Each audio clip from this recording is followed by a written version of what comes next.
Chapter 1. My First Home. The first place I can remember well was a pleasant field with a pond of clear water in it. Trees made shadows over the pond, and water plants grew at the deep end.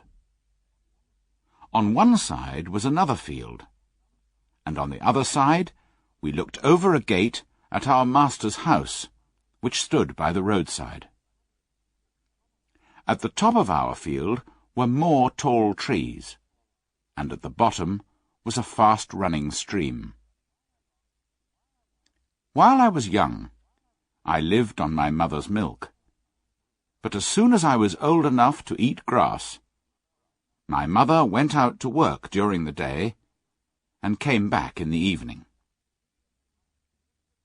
There were 6 other young horses in the field, although they were older than I was. We all galloped together round the field and had great fun, but sometimes the others would kick and bite. "They are young farm horses, and haven't learned how to behave," my mother told me. "You are different.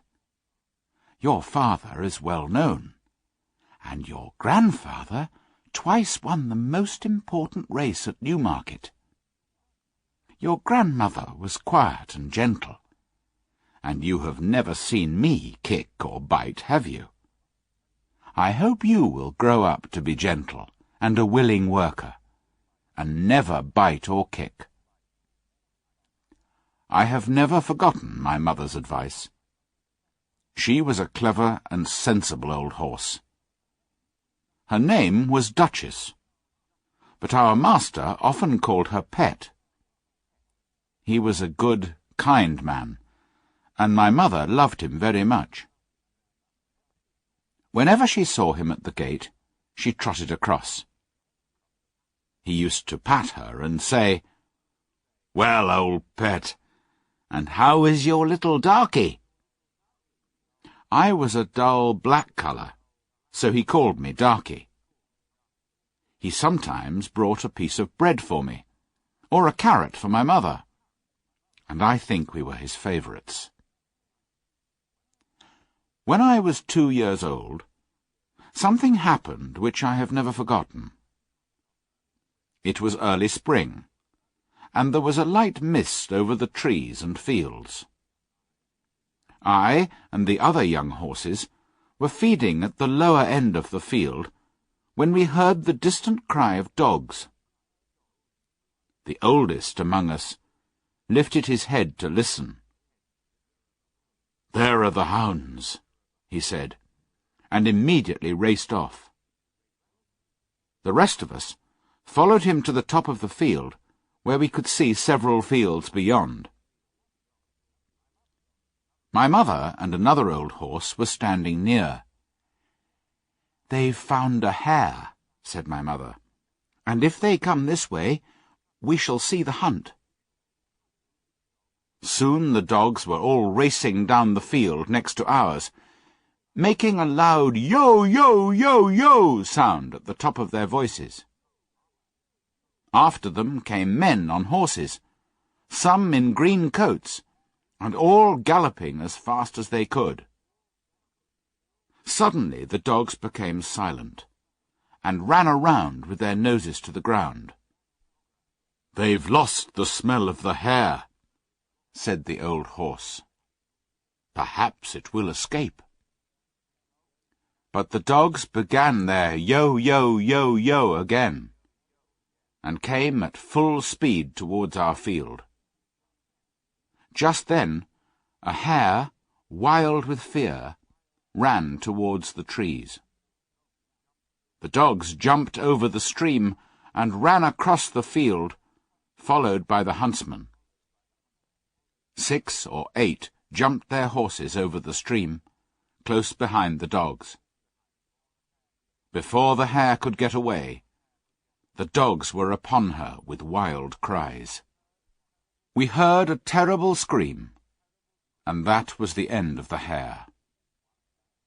One of the men picked her up and held her by the leg. She was covered in blood, but all the huntsmen seemed pleased. I was so greatly surprised that at first I did not see what was happening by the stream.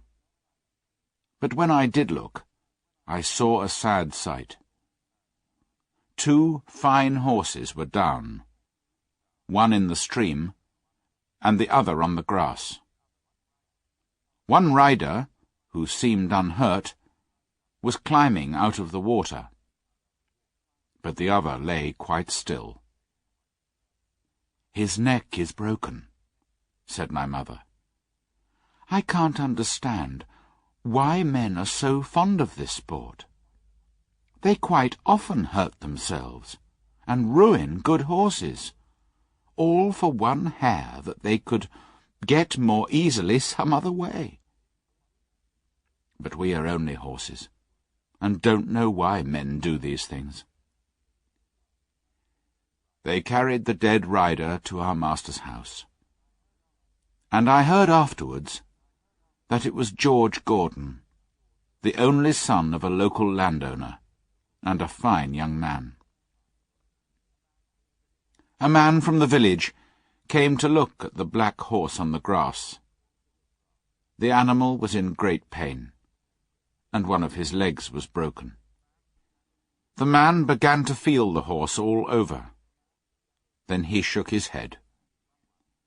Someone ran to our master's house and came back with a gun. Soon after, there was a loud bang and a terrible cry. Then all was still. The black horse did not move again. My mother was very unhappy. "I've known that horse for years," she said. "His name was Rob Roy. He was a good, brave horse." She never went near that end of the field again.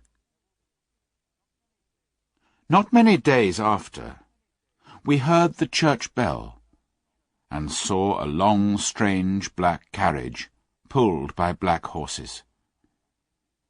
They were taking the body of young George Gordon to the churchyard to bury him. He would never ride again. I never knew what they did with Rob Roy, but it was all for one little hare.